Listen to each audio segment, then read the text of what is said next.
सुखदेव जी महाराज से परीक्षित ने सृष्टि विषयक प्रश्न किए और सुखदेव जी ने यथा समय के अनुसार यथामति के अनुसार उत्तर भी दिया। देखो, इस संसार में पहले कुछ भी नहीं था, केवल जल ही जल था। जल को संस्कृत में कहते हैं नीर अथवा नार।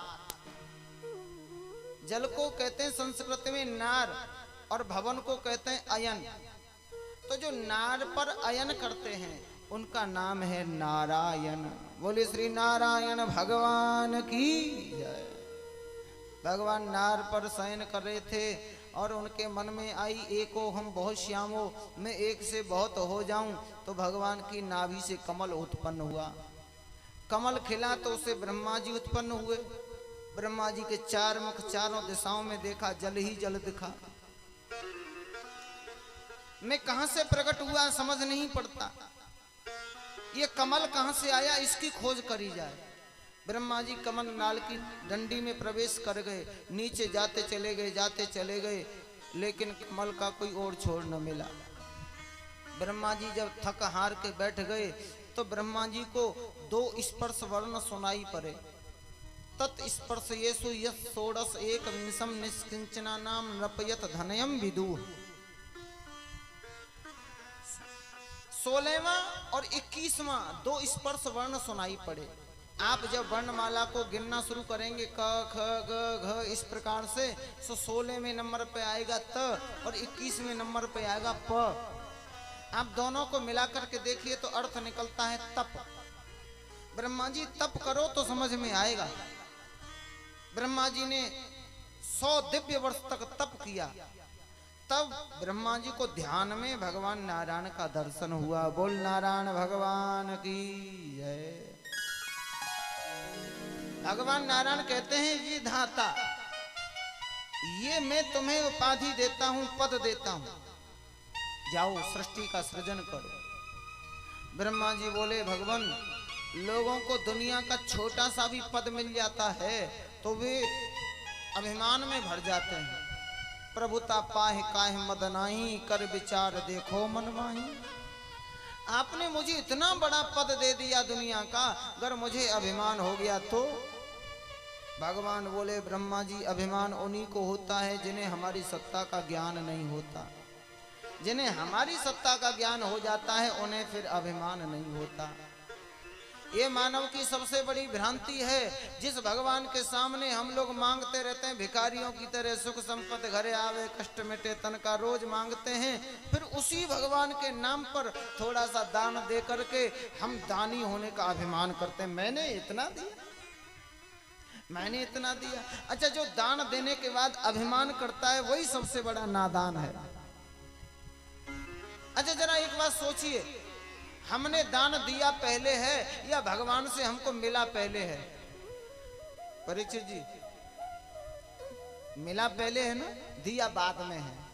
अच्छा, हमने दिया ज्यादा है या मिला ज्यादा है? मिला तो ज्यादा है और दिया थोड़ा सा है।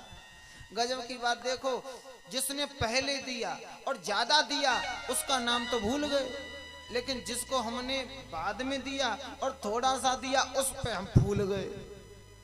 है ना सबसे बड़ी ना समझी।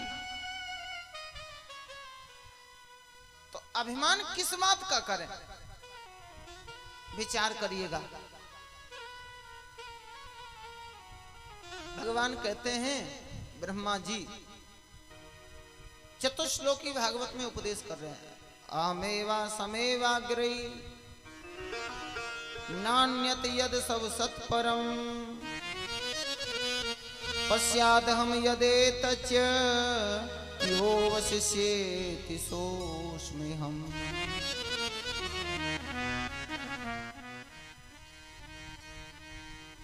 रेते अर्थम यत् प्रतीयत न प्रतीयत चात्मनि तद विद्यादात्मनो मायाम यथा भासो यथा तमः। यथा महंत भूतानि भूते सूच्या बचे सोनः प्रविष्टान्य प्रविष्टानि तथा ते सोनते स्वहम। भगवान कहते हैं ब्रह्मा जी, सृष्टि में मैं ही मैं हूं। सृष्टि बनने से पहले मैं हूं, बनने के बाद मैं हूं और बिगड़ने के बाद में मैं ही हूं। आप लोग सब किसान हैं, हम जानते हैं, खेती करने वाले हैं। खेती में बीज डालने से पहले क्या है? गेहूं है। अच्छा, बीज डाल दिया, हरी हरी घास खड़ी है, तो कोई भी किसान ये तो नहीं कहता कि हमारी 10 बीघा घास खड़ी है। क्या कहता है? हमारा 10 बीघा गेहूं खड़ा है। हालांकि है हरी हरी घास दिख रही है, लेकिन फिर भी तत्व के जानने वाले कहते हैं नहीं, ये गेहूं है। अच्छा, जब फसल काट के घर में ले आते हैं तब क्या मिलता है? गेहूं ही मिलता है। गेहूं था, गेहूं है और गेहूं रहता है। उसी प्रकार सृष्टि बनने से पहले परमात्मा है, बनने के बाद परमात्मा है, बिगड़ने के बाद भी परमात्मा ही है। एक सोने के ईंट के 50 टुकड़े करवाए, किसी का टीका, किसी के नथ, किसी के कुंडल, किसी के चूड़ियां, किसी के हार, बाजूबंद सब बनवाया। अच्छा, नाम भले अलग अलग रख दिए गए, लेकिन है क्या? सोना है। आभूषण बनने से पहले सोना है, आभूषण बन गया फिर भी सोना है। अच्छा, एक दिन हमने सबको बिगाड़ दिया तो बचा क्या? सोना ही तो बचा। आभूषण बनने से पहले सोना था, बनने के बाद सोना है और बिगड़ने के बाद भी सोना ही है। उसी प्रकार सृष्टि बनने से पहले परमात्मा, जब सृष्टि बन गई तो नाम अलग अलग भले रख लो, ये स्त्री है, ये पुरुष है, ये हाथी, ये गधा है, ये घोड़ा, ये कुकर है, ये सूकर है, लेकिन वास्तव में है परमात्मा ही सबके रूप में। और बिगड़ने के बाद भी परमात्मा ही बचता है।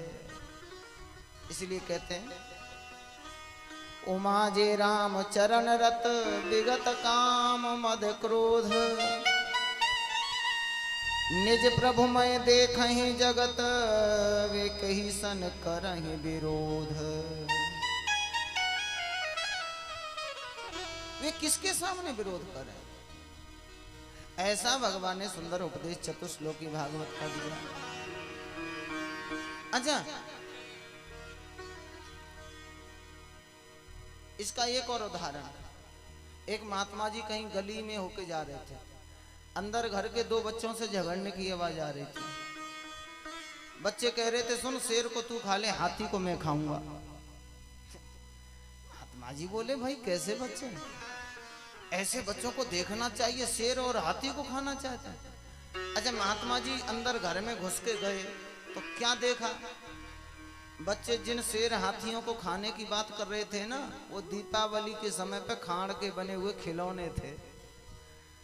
वो कह रहे थे शेर को तू खा ले, हाथी को मैं खाऊंगा।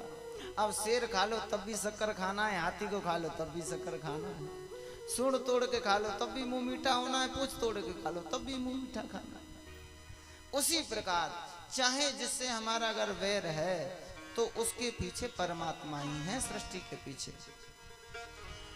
उमा जे राम चरण रत विगत काम मद क्रोध, निज प्रभु मैं देखें जगत फिर कई सन करें विरोध। किससे विरोध करें?